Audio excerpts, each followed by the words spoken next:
Olá, pessoal, seja muito bem-vindo a essa live que está dando esse encerramento às nossas ações no mês de setembro, mas encerramento às ações de setembro, porém, início de nós continuarmos nos cuidando, de nós continuarmos valorizando a vida. E aqui na FESPES a gente está muito feliz de te receber, Raíssa. Você vê que parte da equipe conseguiu estar, nem era dia, mas veio aqui prestigiar você. A gente está contente porque a gente lida com pessoas o tempo inteiro, né? Nossos alunos, tanto na escola pública quanto aqui na FESPES, lidamos com gente, né? E a gente percebe essa necessidade da sua fala. Então, gente, deixa eu aproveitar e apresentar adequadamente a nossa convidada, né? A Raíssa, ela é formada em psicologia, ela é pós-graduada em terapias cognitivo-comportamentais, atendimento online e nas plataformas, tanto a Vitude quanto It's Complicated, bem complicado mesmo. É especializada no atendimento de ansiedade, depressão, TDAH, autoestima, autoaceitação do LGBTQIA+. Eu gostaria de falar assim, é minha terapeuta, mas eu posso falar assim, foi minha terapeuta, mas eu tenho que tomar vergonha na cara e fazer tudo que a gente trabalhava, que era desocupar minha agenda, né, Raíssa? E voltar a fazer, mas é uma pessoa, assim, de excelência no que faz. E olha que para eu me abrir com psicólogo, gente, que às vezes a gente tem aquelas, né, aqueles entraves da nossa formação, né? Tudo, psicólogo, você não precisa e tal. Foi muito difícil eu buscar ajuda. E quando eu busquei essa ajuda, a Raíssa foi fundamental. Então, espero que vocês aproveitem bastante. Vai ser um formato de bate-papo, é claro que ela vai falar mais, porque ela é nossa convidada, mas se tiver qualquer dúvida, pode postar no chat, senão levanta a mão e pergunta a qualquer momento. Então, hoje, a Raíssa vai falar sobre sintoma da depressão, no singular. E eu já fiquei curiosa, Raíssa, não sei se você vai começar a contar agora ou depois, mas depois conta pra Uhum. gente, por que não? Sintomas da depressão. Tá. Então, primeiro queria agradecer essa introdução, né? E dizer que estou feliz de estar aqui para falar desse assunto, porque eu sei que é uma coisa muito importante e que a gente acaba não entrando muito. E o nome da palestra é justamente para já dar o começo da conversa, que é essa questão de o sintoma. Como assim o sintoma? Né? Tem vários sintomas da depressão. Então, eu gosto de começar falando que a gente fala da depressão como doença de uma forma muito medicalizada, né? Mas ela não precisa ser conversada assim, principalmente quando a gente vai trabalhar no indivíduo, né? Então, a gente fala os sintomas da depressão quando a gente está falando no geral de uma situação médica, mas quando a gente fala de como uma pessoa chegou à depressão, a gente percebe que a depressão em si já é um sintoma de uma situação que chegou ao ponto de... Perdão, gente, meu gato aqui querendo atenção. Então, é uma pessoa que chegou a um ponto de ficar depressiva. A depressão em si ela já é um sintoma de uma situação anterior, né? E aí ela se agrava dentro dessa situação. Então, antes de eu começar a falar mais sobre a depressão em si, eu achei importante introduzir, né, da onde vem a minha concepção de depressão e da onde eu estou tirando minhas teorias, meus conceitos. Então, eu, como ela falou, como já apresentou a Solimar aqui, eu sou formada em TCCs, as terapias cognitivas comportamentais.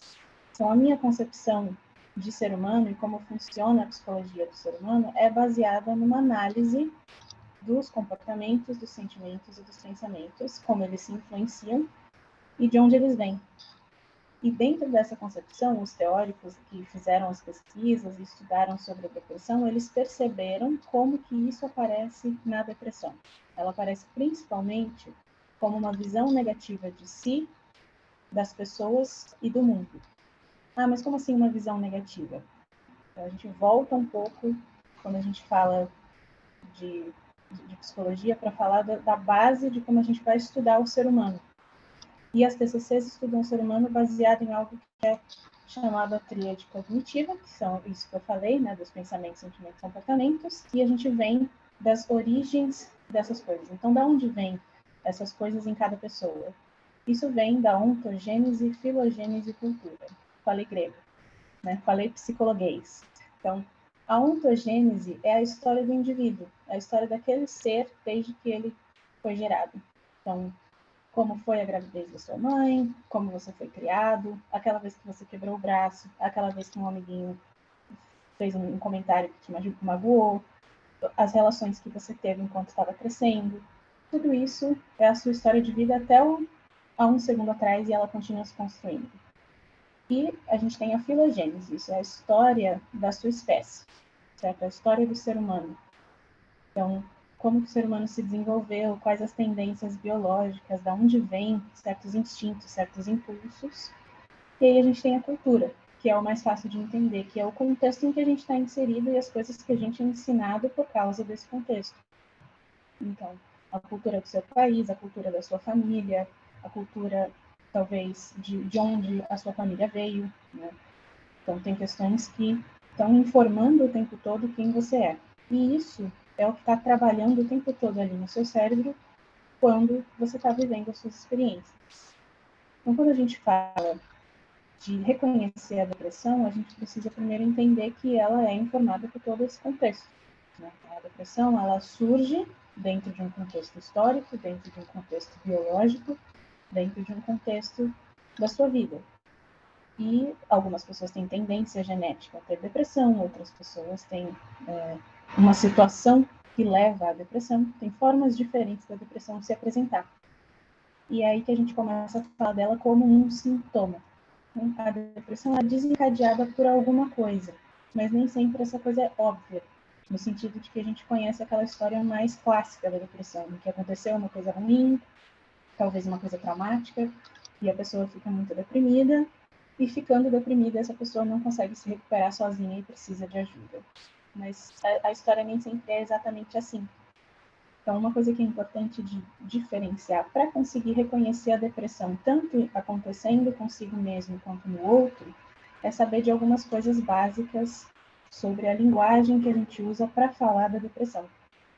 Então, o mais conhecido, o mais óbvio, aquele que todo mundo vê, é o que a gente chama da tristeza e do luto. São as emoções mais óbvias da depressão. Então, se uma pessoa fica muito triste por causa de alguma coisa que aconteceu, ou de uma perda que sofreu, e aí a gente não está falando só do luto de uma perda, um falecimento, mas a gente fala de uma perda que sentir falta, né? Sofrer a falta de. Então, o luto pode ser até o luto de uma fase da sua vida. O luto da adolescência, quando você vira adulto. Ou o luto depois de um término, né? E não só o luto de entes queridos falecendo. E tem a questão da tristeza, que é qualquer coisa que acontece com você ou à sua volta, que faz com que o seu humor fique mais para baixo, mais triste em relação a isso que está acontecendo. Mas não necessariamente estar triste significa estar deprimido, né? E é aí que a gente começa, quando a gente está falando de fazer terapia, a entender, né, como que eu sei que uma pessoa está triste e quando que essa tristeza vira depressão. É aí que a gente entra nos outros sinais para ajudar a identificar. O primeiro sinal é o que a gente chama de anedonia. Anedonia quer dizer incapacidade de sentir prazer ou felicidade em situações que antes causavam essas emoções, ou em qualquer estímulo que antes gerava essa sensação e não gera mais.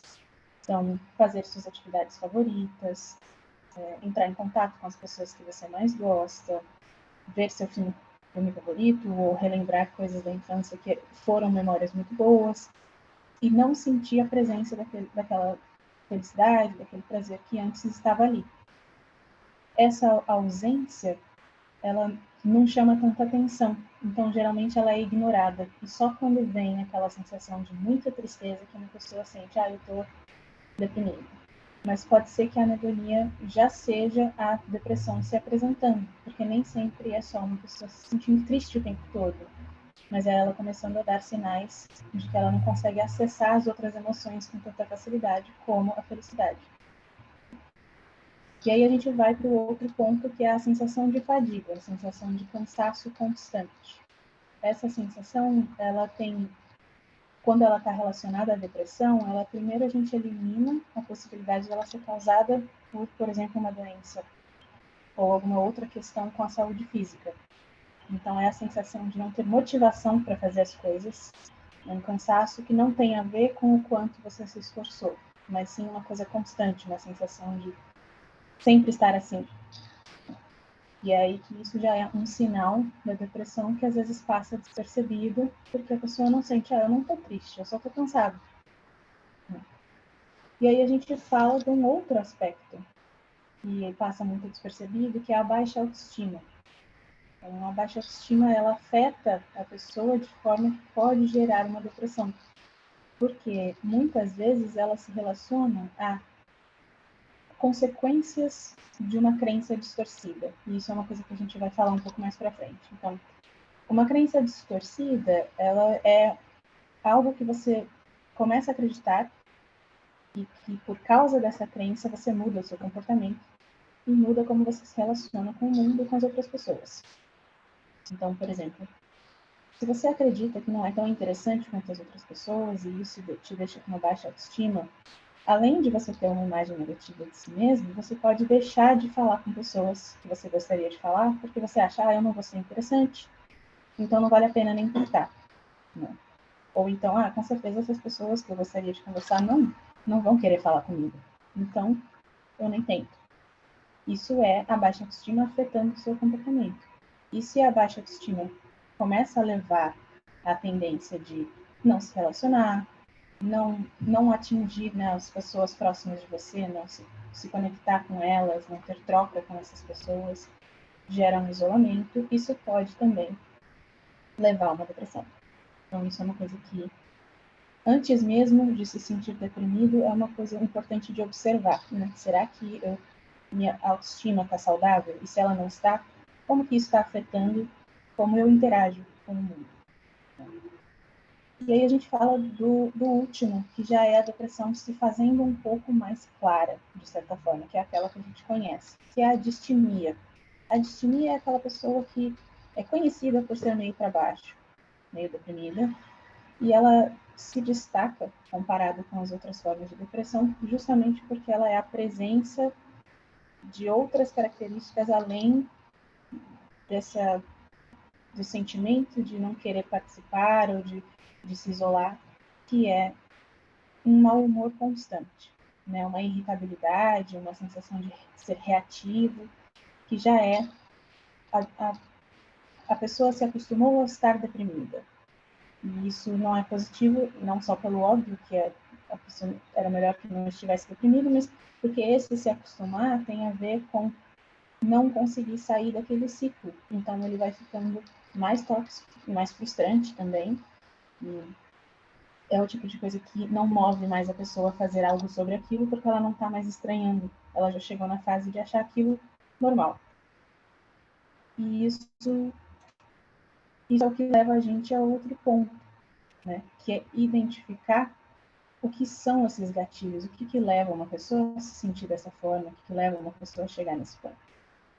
Né? Então, antes da gente entrar nisso, tudo certo até aqui? Tá dando para entender? Não estou falando grego? O que está acontecendo aí?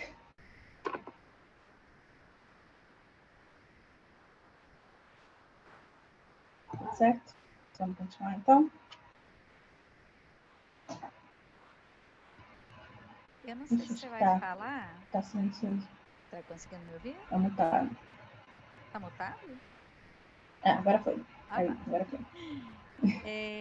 Só para ver se eu peguei tudo. Então, você falou que tem 4 sinais. Não sei se aí você pode me corrigir, porque fala de um jeito, o cérebro entende e traz a palavra que quiser. Seriam 4 sinais que podem ajudar a diferenciar estar triste ou deprimido. O primeiro, eu não sei se eu anotei certo, eu não conheço muito essa palavra, anedonia. Anedonia. Anedonia. A pessoa gosta de ler, ou gosta de passear, gosta de ouvir música e de repente ela não encontra prazer mais nessas coisas, não tem porquê, tá? Beleza. Baixa autoestima, né? A ponto que ela muda o comportamento dela. O outro foi, antes disso, a fadiga, né? Isso? Então, cansado. Professor que estiver aqui assistindo, com minha colega Simone, a Thalita, olha, fadiga, nossa, só fadiga mesmo, espero eu, né? Porque a gente trabalha pra caramba. Mas a fadiga, você diz assim, mesmo sem a pessoa ter feito grandes esforços, ela se sente cansada, é isso? E a distimia, que é a pessoa que está sempre abaixo, ó céus, ó vida, ó azar, uma pessoa mais, entre aspas, negativa, é isso? Isso. E aí eu não sei se você vai entrar nisso, mas, por exemplo, baixa autoestima que a gente aumenta a autoestima? É. Você vai Então, isso chegar mais tem pra muito a frente. ver, isso tem muito a ver com você se conhecer. Como a gente está falando mais de depressão, eu acabei não entrando tanto na questão da autoestima, mas essa é uma ótima pergunta, porque, na verdade, a autoestima e o autocuidado, principalmente, eles estão na moda agora, mas eles estão na moda sem serem realmente conversados. Então, as pessoas querem te convencer que esse é o jeito, sabe? Compre esse produto para melhorar a sua autoestima. E, na verdade, tem mais a ver com você fazer as coisas que fazem você acessar algumas emoções. Então, por exemplo, autoestima tem a ver com se sentir confiante, se sentir capaz, se sentir bonito, se sentir interessante, inteligente. Então, essas características, ao invés de a gente buscar autoestima, tipo, como eu corrijo a minha baixa autoestima? Na verdade, você vai numa direção oposta. Se eu não estou me sentindo interessante o suficiente, inteligente o suficiente, o que eu posso fazer sobre isso? Buscar quais são as experiências que fazem com que eu me sinta assim. Ou as evidências que eu tenho de que isso já está acontecendo. Né? Então, será que eu saio de uma situação social achando que eu não me saí bem? Mas será que eu não me saí bem mesmo? Né? Se eu perguntar para meus amigos, eles vão dizer que gostaram da minha presença, que querem me ver de novo. Será que isso pode ajudar, né, a entender? E a autoestima também tem muito a ver com o que faz você ficar bem com você mesmo quando está sozinho. Né? Então, fazer as coisas que são terapêuticas para você, é aquilo que a gente fala, né? Tem até o meme do tal coisa é minha terapia. Né? Tal coisa não é a sua terapia, mas pode ser terapêutico, no sentido de que complementa a sensação de bem-estar. Né? Que você se conhece bem o suficiente para saber como acessar esses sentimentos e não sentir que é inevitável. Eu estou me sentindo mal e não tem nada que eu possa fazer sobre isso. Né? Essa é a trava que faz com que muitas vezes a pessoa se contente, bom, eu não sei o que fazer, não sei como lidar com esse sentimento, então eu vou aceitar que estou me sentindo mal. E esse aceitar não quer dizer que a pessoa desistiu, não é aquela coisa de, pare de se sentir assim, não é você se forçar a parar de sentir algo, mas você explorar mesmo. E isso é uma coisa que eu falo aqui mais pra frente, né, que o processo da terapia, ele é sobre você entender com curiosidade, mas não com julgamento, porque o julgamento, ele trava completamente a evolução que você está tentando atingir. Então, quando a gente fala sobre isso, acho que eu já vou aproveitar essa deixa para entrar no próximo item aqui, né, que é para identificar os fatores que desencadeiam a depressão. Esse é um dos fatores. Né? Você estar com baixa autoestima por muito tempo e sentir que não está conseguindo lidar com isso é um dos fatores que leva a isso. Então, tem algumas coisas que são os mais óbvios, mas talvez os mais ignorados na sociedade, que são os pontos que levam alguém a ficar deprimido. Então, as condições básicas de sobrevivência não atendidas são o ponto principal e as condições básicas de integridade psicológica. Então, o que é isso? A gente está falando desde a pessoa que não tem condições básicas de se manter, de sobreviver, de estar seguro no dia a dia. E a gente fala também, quando a gente fala de integridade psicológica, é a pessoa que está numa situação de abuso, está numa situação desamparada emocionalmente. Né? Então, mesmo que ela tenha a segurança, tenha a integridade física dela segura, mas ela não tem isso no emocional. Esses são os fatores que mais facilitam desenvolver uma depressão, assim como facilitam desenvolver qualquer outra questão de saúde mental. Porque é um constante estresse, é constantemente exposto a situações que geram gatilhos. Então, as chances de ficar mal são muito piores.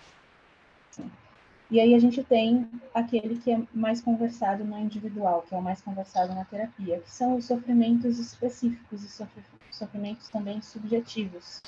O que é isso? O sofrimento específico, ele tem a ver com o que é para você algo que é marcante de forma negativa. Então, talvez para outra pessoa não seria, mas para você, com a sua história de vida, com o que você se tornou até aqui, para você aquilo é um sofrimento intenso. E aquele sofrimento intenso, nem sempre as pessoas conseguem lidar com ele. Então, quando a gente fala de um sofrimento que a pessoa consegue lidar, não quer dizer que a pessoa, não doeu. Não é isso.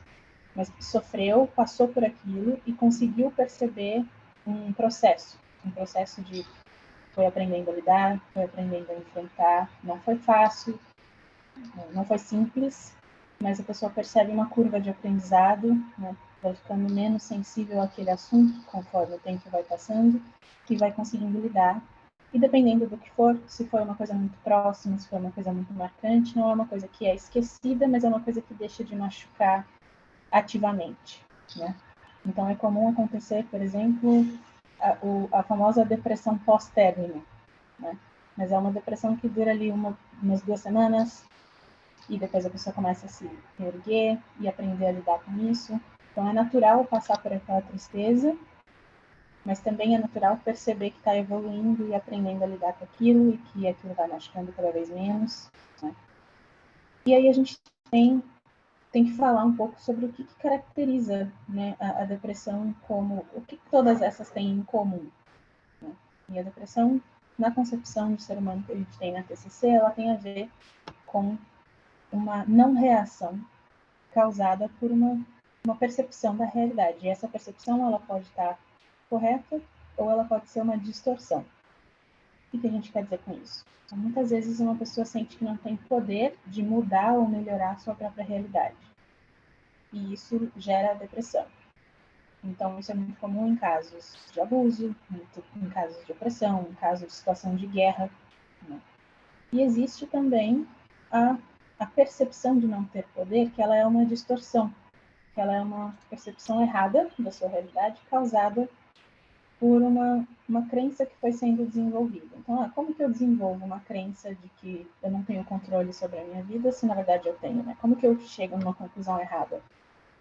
Isso tem a ver com o seu histórico também. O seu histórico no sentido de talvez você tinha algo que estava incomodando, você tentou várias coisas para lidar com aquele sentimento, para lidar com aquele trauma, para lidar com aquela frustração, e nada do que você tentou, nada do que você aprendeu, nada do que você está tentando fazer ali para se recuperar está funcionando. E aí isso pode gerar uma crença de tá difícil, tá sofrido, tá impossível.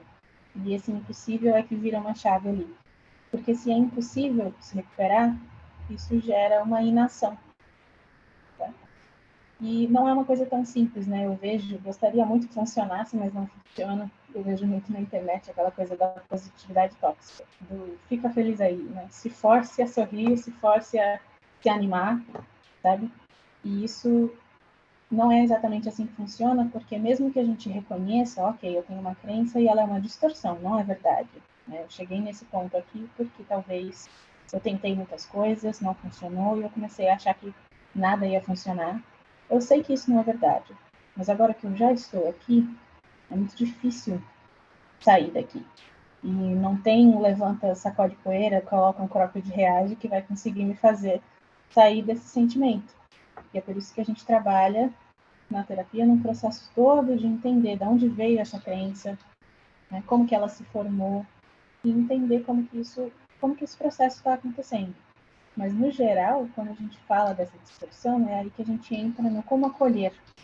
Né? Como acolher uma pessoa que está com depressão. E nunca vai ser uma boa ideia acolher uma pessoa com depressão tentando convencer ela a sentir outra coisa. Tentando proibir ela de ter a experiência de estar triste, de estar para baixo, de não sentir motivação. E isso pode parecer um pouco contraditório, né? Mas é justamente aí que entra aquela reação que a gente fala quando ouve que alguém está deprimido. Ver alguém que você se importa deprimido é muito difícil. É uma experiência que incomoda. E muitas vezes, diante desse incômodo, a reação da pessoa é se proteger. E ela se protege dizendo, faz alguma coisa sobre isso. O julgamento. Certo? Por que você está nessa situação? Certo? Sacode a poeira, faz alguma coisa, se vira, sabe? Por que você não faz isso? E aí essa vontade de fazer isso, de responder dessa forma, acaba gerando uma reação que é a pessoa não se sente acolhida, ela não se sente segura naquele momento. E a mesma coisa que acontece muitas vezes nos casos mais graves, que é no caso da ideação suicida, porque a ideação suicida ela assusta. E as pessoas reagem dessa forma também, elas hostilizam, sem querer, a pessoa, tentando hostilizar o ato em si de um possível suicídio. Então, muitas pessoas envolvem religião no meio e dizem, isso é um pecado, não pode. Né? Ou então elas envolvem aquela coisa do, não tem motivo para você estar sofrendo, você deveria estar feliz, sua vida é fácil, sua vida é boa. E aí desmerece, né? Trata como se não fosse relevante o sofrimento do outro. Essas reações, elas são para se proteger, mas elas acabam atrapalhando tanto a pessoa que você estava tentando ajudar, quanto a si mesmo. Porque se em algum momento a pessoa ficar deprimida, e ela é a pessoa que costuma dizer isso para o outro, vai doer nela também. Eu não deveria estar me sentindo assim porque isso é pecado. Eu não deveria me sentir assim porque a minha vida é fácil. Então, essas são distorções que machucam a pessoa que está falando também. Né? Então, quando a gente fala de entender como que uma pessoa chega no ponto de um episódio deprimido, tem a ver muito com isso, de entender. A pessoa está sofrendo. E talvez nem ela saiba dizer exatamente por quê. Mas sempre vai ser uma boa ideia acolher esse sentimento, reconhecer, partir do pressuposto que ele é válido, mesmo que ele não tenha sido explicado. Então, validar o sentimento não quer dizer validar isso aí, então fica aí na sua depressão e deixar a pessoa para baixo. Mas só quer dizer que você vai entender que é difícil, é sofrido, e pode parecer simples para alguém que não está deprimido, mas para alguém que está e já chegou naquele estado mais agravado, é uma situação realmente onde a pessoa pode ter dificuldade de fazer as coisas mais simples. E isso é o ponto que a gente chega, que é o mais delicado, né? Que é aquela questão de é difícil ver uma pessoa, principalmente uma pessoa que, por exemplo, um adulto, alguém que já se desenvolveu, alguém que é independente, chegar numa posição de precisar de ajuda. Mas é importante saber que, uma vez que você se dispõe a ajudar, primeiro, não quer dizer que você tem que saber tudo certo, não quer dizer que você tem que fazer tudo e saber o protocolo, só quer dizer acolher sem julgar, saber buscar também a ajuda de profissionais, mas mais do que isso, reconhecer que nesse momento está difícil para a pessoa fazer coisas que eu não vou conseguir entender por que está difícil. É difícil levantar da cama, é difícil tomar banho, escovar o dente, é difícil se convencer a sair de casa. E talvez na minha cabeça pareça simples, levanta lá e sai. Mas talvez é uma boa ideia olhar de outro ângulo. Então, como está difícil, o que eu posso fazer sobre isso? Né? O que eu posso usar de estratégia? E aí você pode colocar no lugar da pessoa e imaginar como você gostaria que cuidassem de você numa situação debilitada. Tudo isso tem a ver com o acolhimento que você faz do outro. Mas aí as pessoas pensam, tá, e eu? Né? E se eu estiver deprimido? E se eu não conseguir levantar da cama? O que eu faço? E o ponto inicial sempre vai ser você fazer o mesmo. Você se acolher como você acolheria alguém que você se importa.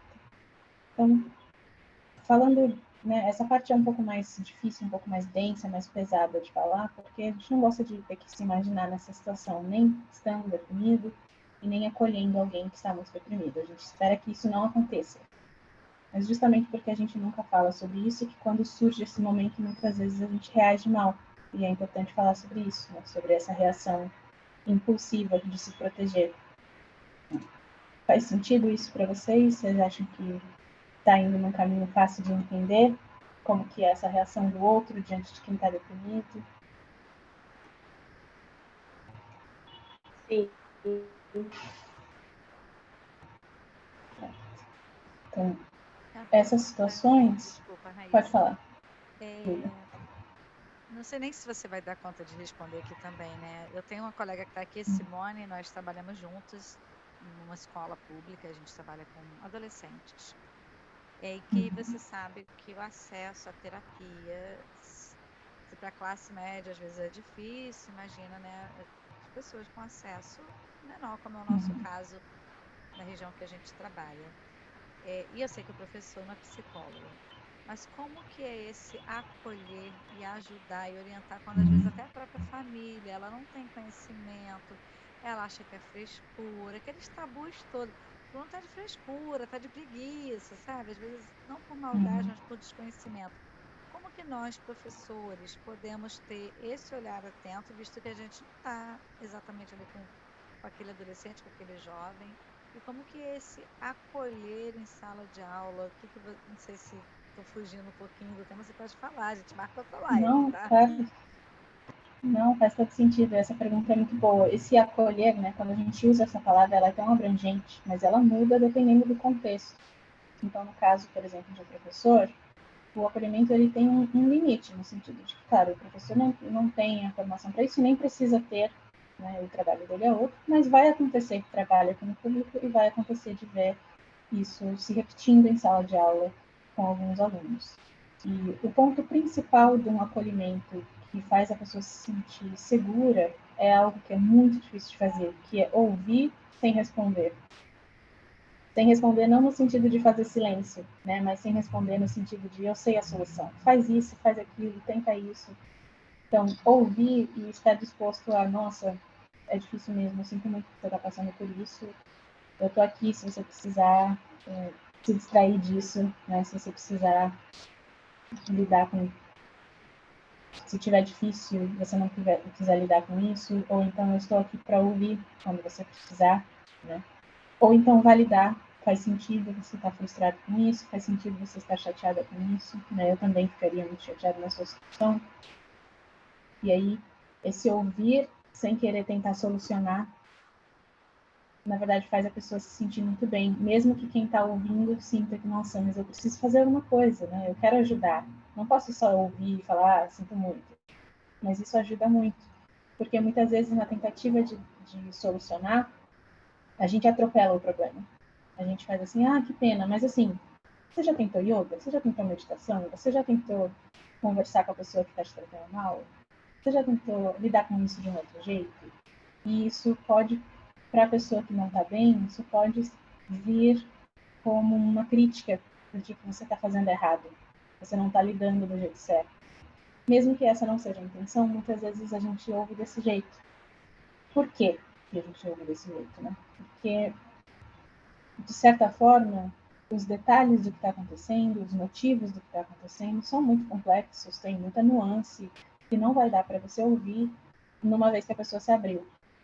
E aí, muitas vezes, a solução que você vai tentar dar, ela não se aplica, ou no contexto daquela pessoa não é acessível, ou às vezes é só uma questão mesmo de você não conhece a pessoa com quem eu estou lidando, sabe? Você está me pedindo para ter paciência e conversar com alguém que me trata assim há muitos anos. Eu nem sei ter essa dinâmica porque eu não fui ensinado, né? Porque para conseguir conversar na boa, tem que ter sido ensinado quando criança como é conversar na boa com alguém e sentir que tem permissão para fazer isso. Então, na adolescência, principalmente, é onde as pessoas demonstram isso de querer ser ouvido, mas não conseguir se expressar. Não sei como falar, porque a gente é ensinado culturalmente, principalmente, né, dessa coisa do silêncio, que a obediência também tem a ver com não apresente comportamentos nem sentimentos que vão dar trabalho para os adultos que cuidam de você.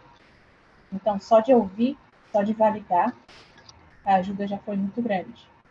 E outra coisa que é importante perguntar também é, de novo, sem tentar instruir, sem tentar dar instruções do que deveria ser feito, mas perguntar sobre como que você tem lidado, né? O que você tem feito para enfrentar essa situação. Porque isso muitas vezes abre uma conversa de uma forma bem mais suave. E é a possibilidade, acreditar na possibilidade da pessoa de fazer algo sobre isso, ou de encontrar uma forma de enfrentar. Então, muitas vezes pode acontecer de ouvir isso e falar, ok, acolhi, eu dei atenção para o aluno, mas ele não resolveu, né? O aluno continua mal. E só ouvir não está ajudando.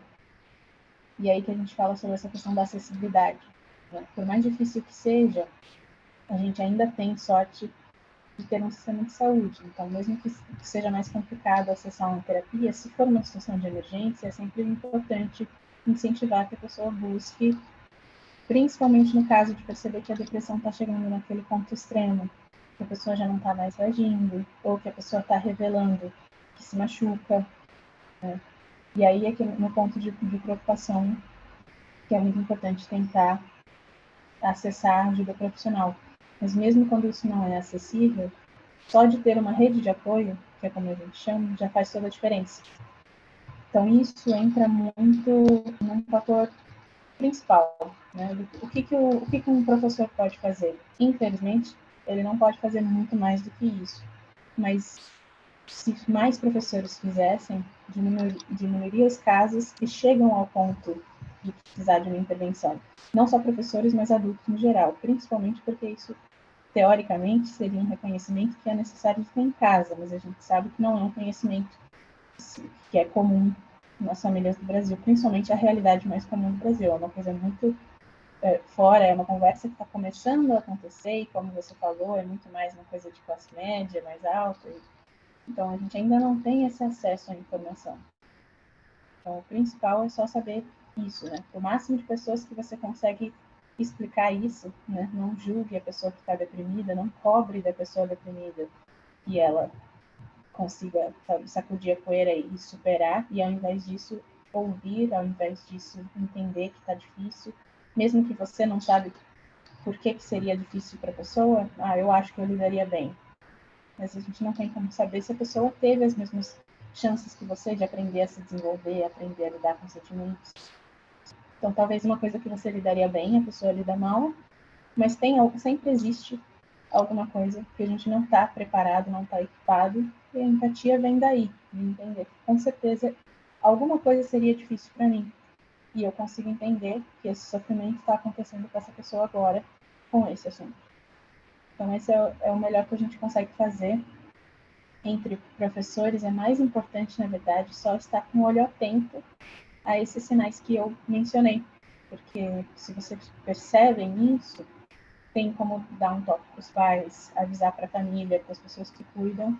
Eu estou reparando que o fulano está mais triste, ele está mais para baixo, ele não está mais fazendo as lições e antes sentia vontade de fazer.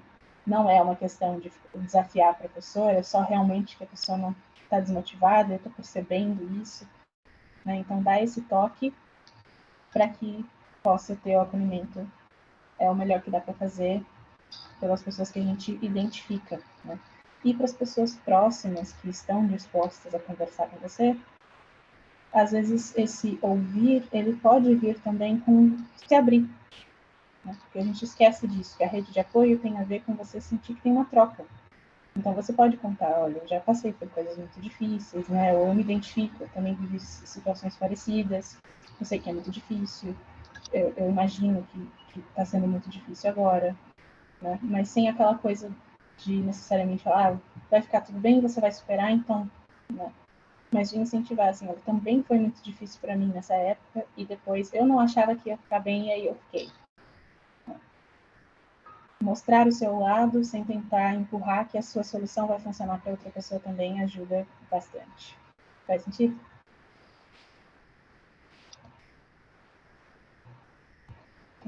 Total, a gente tem aqui na FastPass, a partir do quarto período, a gente trabalha um pouquinho de desenvolvimento de soft skills. E no quinto período é um curso total de liderança. E não tem como falar de liderança sem falar de empatia, né? Foi uma das palavras que você trouxe, até para contexto de não depressão, não tem nem contexto geral. Mas ele lembrou um vídeo que a gente sempre indica os alunos a assistirem, que é da Brené Brown. É uma animação, não sei se você já assistiu, e você foi Conheço, falando ela é ótima. exatamente isso. Não, porque não faz isso, porque não faz aquilo.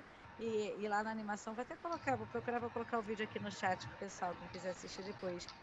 E que é justamente, às vezes, eu sou muito assim. Talvez por ser professora, eu quero, entre aspas, ensinar, quero resolver.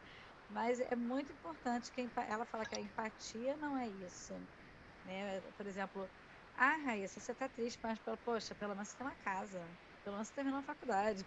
Esse pelo menos você alguma coisa, a gente, sem querer, está menosprezando, como você falou, é a dor do outro, né? E sim, vai ser difícil, que é muito fácil para a Bia. Para mim vai ser uma coisa assim, eu não estou nem falando de questão de depressão, né? E a habilidade que a Bia tem, para mim vai ser assim, nossa, eu não sei fazer isso, é difícil. Ela vai falar, que isso? É só fazer assim, rapidinho. Porque para ela é rapidinho. Então, isso é tão importante, porque não que nós façamos intencionalmente, mas sem querer a gente não é empático, né?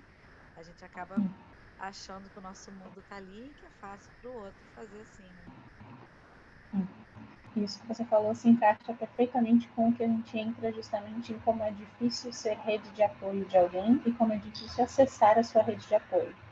Então, esse termo para lá e para cá, o que é isso de rede de apoio? Rede de apoio são as pessoas com quem você sente que pode confiar, que pode se abrir, são família, amigos, parceiros, as pessoas com quem você convive e sente uma conexão real. E ser rede de apoio é muito difícil, porque antes de ser o apoio de alguém, você também é um humano. Você também sente desconforto, sofrimento, incômodo. E ouvir alguém falando, eu tô deprimido, alguém que você se importa, alguém que você gosta, incomoda muito. Gera um sofrimento também em você. Então a gente quer se livrar daquele sofrimento em si e acaba não percebendo que talvez para nós fica muito claro, né? Eu sei que eu tô falando da depressão e não do deprimido. Mas a experiência de quem está deprimido é que essas coisas estão muito ligadas e não dá para separar elas. E como você está tratando a depressão é como você está tratando o deprimido. Então, essa ideia de mas a sua vida é tão boa, você não deveria estar se sentindo assim. Eu não gostaria de estar me sentindo assim, mas já que estou, né, aí a gente faz o quê? Então, essa quebra, né, de expectativa, de ouvir alguém que você gosta dizendo que não está bem, ou de ter que falar para alguém que você sabe que se importa, que não está bem, né? Quantas pessoas têm dificuldade de falar para os professores, ou para os pais, ou para alguém da família que não está bem, porque essas são as pessoas que sentem a responsabilidade de cuidar de você. E aí vem uma outra dor também, que é falhei. Se alguém que eu deveria estar cuidando está deprimido, então eu falhei. E eu não quero entrar em contato com essa falha, então errado está você de se sentir assim, porque eu fiz tudo certo.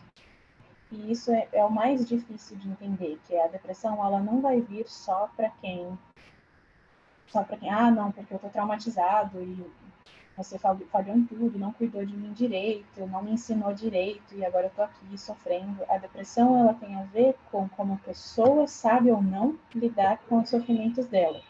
E sofrimentos vão acontecer dentro de qualquer contexto. E isso é o difícil também da empatia. Então, por exemplo, você tem um aluno que tem uma condição muito melhor de vida e aquela pessoa está vivendo uma vida muito luxuosa, talvez, materialmente, mas emocionalmente não se conecta. E isso gera um sofrimento. E aí a empatia sofre também com esse equilíbrio de, poxa, a pessoa tem uma vida incrível que eu adoraria ter e está sofrendo, mas o sofrimento dela não tem a ver com isso, tem a ver com um outro aspecto que talvez você tenha e ela não. Então, isso é muito difícil de fazer realmente. Acolher, quando a gente fala da palavra acolher, né, ela é tão bonita na teoria, mas na prática ela não é fácil e ela não é só carinho e cuidado, ela também é entrar em contato com o que te deixa desconfortável, entrar em contato com o que te deixa tenso, né, frustrado, duvidando de si mesmo. O difícil é conseguir acolher apesar desse sentimento, ao invés de deixar ele entrar em ação e desencadear um monte de comportamentos de você meio que se esquivar de entrar em contato com eles. Né? Então, é aí que a gente entra no ponto, acho que final do que eu trouxe para a gente conversar hoje, que é o autocuidado, né, e a rede de apoio também, mas principalmente o autocuidado como forma de prevenir a depressão. Porque a gente tem falado hoje, e é muito importante falar, sobre como lidar quando ela já aconteceu. Mas a técnica mais eficiente sempre vai ser prevenir chegar nesse ponto. Chegar no ponto da depressão e depois que chegou nele, chegar ao ponto da ideação suicida. Então, o que é essa prevenção? Essa prevenção é justamente ter essa leitura de que as coisas elas não têm que só estar funcionando, elas não têm só que estar produtivas, mas também saudáveis no dia a dia, para que as coisas sejam enfrentadas de forma saudável. Então, como assim enfrentar de forma saudável? Se você percebe que tem um ambiente que flui bem, mas sempre enrosca no mesmo ponto, sempre tem conflito com o mesmo assunto, né? Seja em casa, seja na sala de aula, seja num relacionamento. Tá todo mundo indo bem, mas tem aquele assunto que é sensível. Ninguém quer chegar nesse ponto e conversar. Ninguém quer falar sobre isso. E aí isso só é conversado quando acontece um conflito, quando acontece um problema. Ou quando surge um gatilho, um sofrimento. E aí essa situação é que gera uma conversa que não consegue ser saudável porque está todo mundo com uma emoção à flor da pele, por exemplo.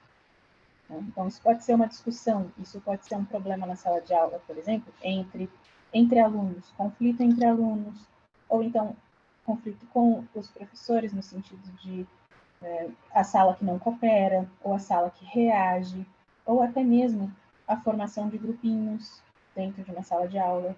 Né? Então, chega um ponto em que ficam algumas coisas não conversadas ali, e essas coisas não conversadas, elas só viram assunto quando a bolha explode, digamos assim. Por mais desconfortável que seja, tocar no assunto difícil, conversar sobre ele, conversar sobre o que está acontecendo, dar abertura para que as pessoas digam como estão se sentindo, né? Dar abertura para ouvir o outro lado do que está acontecendo num conflito, por exemplo, antes dele estourar, é uma das coisas que evita depois aquelas grandes brigas, ou aqueles grandes traumas, ou aquelas frustrações que se tornam algo que não dá para solucionar, que são geralmente as situações que são marcantes o suficiente para virarem a virada para alguém, né? A virada de chave para alguém ficar deprimido, a virada de chave para alguém começar a achar coisas negativas sobre si mesmo. Então, no nosso dia a dia, prevenir depressão é uma coisa sutil, mas que pode sempre acontecer ali na malha das nossas relações, que é o que eu estou evitando, né? O que eu não estou querendo olhar, não estou querendo lidar. É ali que está um potencial gatilho. Então, por mais desconfortável que seja, tentar enfrentar isso antes de virar algo maior do que você consegue enfrentar. E aí isso tem uma outra questão também, que é trabalhar na acessibilidade do conhecimento mesmo, de como funciona, né? A psicologia ainda é uma área muito fechada, né? Fala ali a sua língua, fala o psicologuês e fica inacessível, mas ainda é muito importante ter isso, né? Ter essa troca que está começando a acontecer cada vez mais agora nas redes sociais, se as pessoas abrirem essa conversa para contar, né? Olha, funciona desse jeito, quando você percebe isso, quando você repara nesse sinal, e aí as pessoas vão aprendendo a compreender também o processo interno, né? Por que quando aconteceu isso eu fiquei bem, e aí quando aconteceu aquilo, que parece, né, superficialmente parece mais simples, mas aquilo foi um gatilho para mim e eu fiquei muito mal. Entender isso acontecendo em você mesmo e na sua relação com os outros é difícil, mas é a melhor forma de prevenir o que desencadeia depois episódios deprimidos, né? E tem o fator principal, que aí não tem como ninguém fazer sozinho, que é como grupo, né? Como sociedade. A gente nunca pode ignorar que nós não somos só individual, né? A gente tem o coletivo também. E enquanto existirem mais movimentos, mais iniciativas, mais conscientização coletiva, enquanto a gente partir do pressuposto que a conversa tem que acontecer, porque ela ainda é tabu em alguns grupos, em algumas religiões, em alguns estados, é importante abrir essa conversa, né, para dizer se você tem depressão, né, você não está falhando, e se você conhece alguém que tem depressão, essa pessoa não está fazendo drama, né, e essa situação realmente é uma situação de emergência, como se fosse uma situação que a pessoa está doente e precisa sair correndo para o hospital. Só que é da saúde mental, não da saúde física, então não se faz tão óbvio, né? A pessoa não está passando mal, a pessoa não ficou pálida, mas ela está completamente fora do estado saudável de ser. E tratar como uma emergência é uma coisa que a gente ainda precisa aprender a fazer. Tratar como uma emergência, mas sem ter medo de conversar sobre o assunto. É difícil o equilíbrio entre os dois, mas é como a gente enfrenta e como faz a prevenção.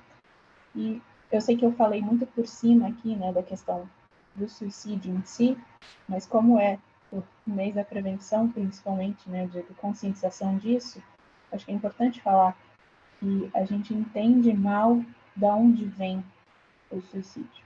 Né?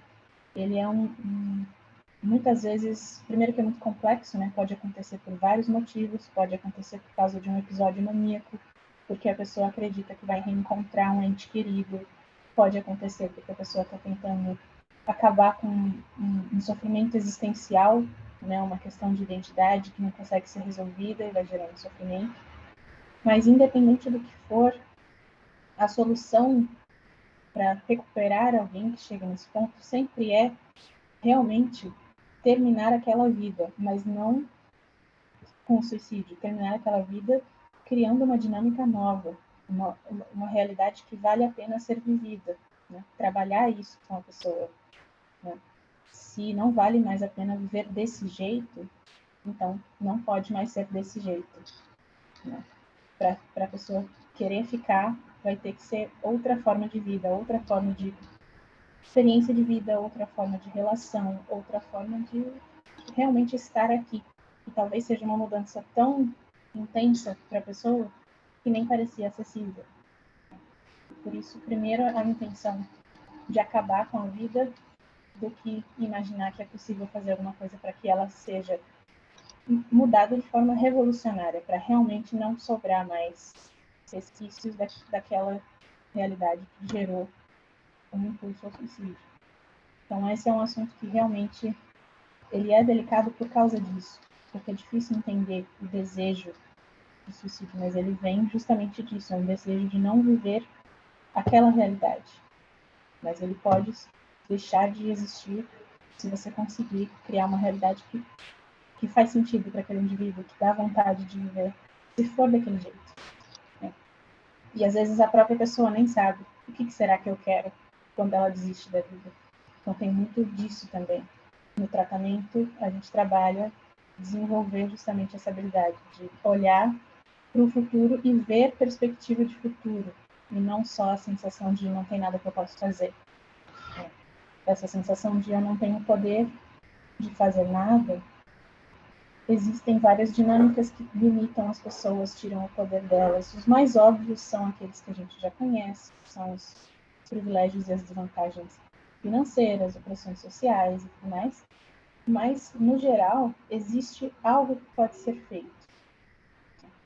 E esse algo que pode ser feito, ele vai ser feito pela própria pessoa e pelas pessoas que estão ajudando. Né?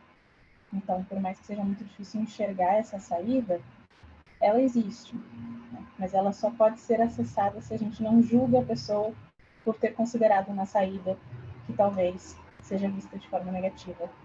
Né? Então, é isso, gente. É um assunto pesado, eu sei, mas precisa ser falado. O tempo é curtinho. Acho que você tá no mudo, só. Passou muito rápido. Eu acho que não tô no mudo não, Raíssa. Passou rápido, né, Bia? Agora foi. Bastante. Voou o tempo. Mas é muita informação. Muita coisa, e lógico, né, Bia? A gente não tinha pretensão aqui de, em 1 hora vamos esgotar tudo, todos os seus problemas acabaram, mas é justamente essa conscientização, né? Isso que a Raíssa falou, de a gente precisa conversar mais, a gente precisa tirar isso de tabu, e eu quero assim, convidar vocês que estão assistindo gravado também, quem está assistindo também ao vivo, a fazer uma autoanálise e ver como você está. A Raíssa usou 3 vezes na fala dela a palavra autocuidado. Né? Então, às vezes, a gente pensa muito em ver como é que está o nosso aluno, como é que está o nosso filho, como é que está a família, mas olhar para a gente, ter esse autocuidado também. E esse acolher a gente é tão difícil, porque muitas vezes a gente tem compaixão com o outro. Eu lembro da Raíssa falando isso para mim. Não tem compaixão consigo mesmo, né? Eu falando dela como me cobra, então essa questão da compaixão com a gente. E eu gostei muito também nessa parte final, a Raíssa trouxe para a gente, além da questão da empatia, essa questão de perspectiva, né? Então, como é que eu faço essa pessoa que de repente chegou, não como é que eu faço, mas acho que vocês entenderam a ideia. Essa pessoa que chegou lá no fundo do poço e que está desistindo da vida, mas na verdade ela está desistindo daquele estilo de vida, daquela coisa que está trazendo sofrimento. E aí me fez lembrar o livro do Viktor Frankl, que é sobrevivente, né, do campo de concentração, que é Em Busca de Sentido. E ele fala que as pessoas que mais conseguiram assim sair, conseguiram sobreviver tudo aquilo, elas tinham uma perspectiva, elas tinham um sentido para o futuro. Então, se a gente às vezes olhar o presente ali, vai estar difícil, então a gente tem a perspectiva de futuro. Eu só tenho que agradecer, Raíssa, assim, imensamente pela sua generosidade de trazer tanta coisa. Eu anotei, eu anoto em papéis pequenos para depois eu ler, mas está frente e verso, assim, muita coisa rica. Quero te convidar a estar mais vezes aqui com a gente, não só em setembro. Olha o golpe. E agradecer a vocês que vieram aqui também, que estão presencialmente assistindo. Divulguem, a gente vai colocar o vídeo no canal da FESPES para que mais pessoas possam ter acesso. E, Raíssa, só me diz uma coisa depois, pode ser? Me passa o que eu vou poder colocar na descrição de vídeo para que as pessoas que quiserem entrar em contato com você, embora você não tenha mais agenda para nada, mas vai que, né, as pessoas puderem entrar em contato e, de repente, quer fazer terapia, você me conta como é que a gente pode fazer essa divulgação, ok? Beleza. Pessoal, Vamos antes de dizer então. tchau, tinha 2 minutinhos, mas alguém tem alguma pergunta antes de a gente dizer o nosso tchau? Não, achei muito bom, principalmente essas questões assim que a gente não aborda tanto e quando aborda sempre de uma forma, dá um conselho, você tem que resolver o problema da outra pessoa, você tem que ajudar de alguma forma. E às vezes a melhor forma é você ouvir, mostrar que está ali, que está ciente do que a pessoa está passando e também olhar para si mesmo, porque às vezes a gente pensa muito nos outros e a gente esquece do autocuidado, que também é muito importante. Então foi bem válido, muito bom mesmo, parabéns. Então, gente, muito obrigada. Foi um prazer poder passar esse conteúdo aqui. E quando precisar, estou aí. Então, Obrigada. Então, pessoal, beijo para todos vocês e até o próximo vídeo. Tchau, tchau. Obrigada. Tchau, tchau.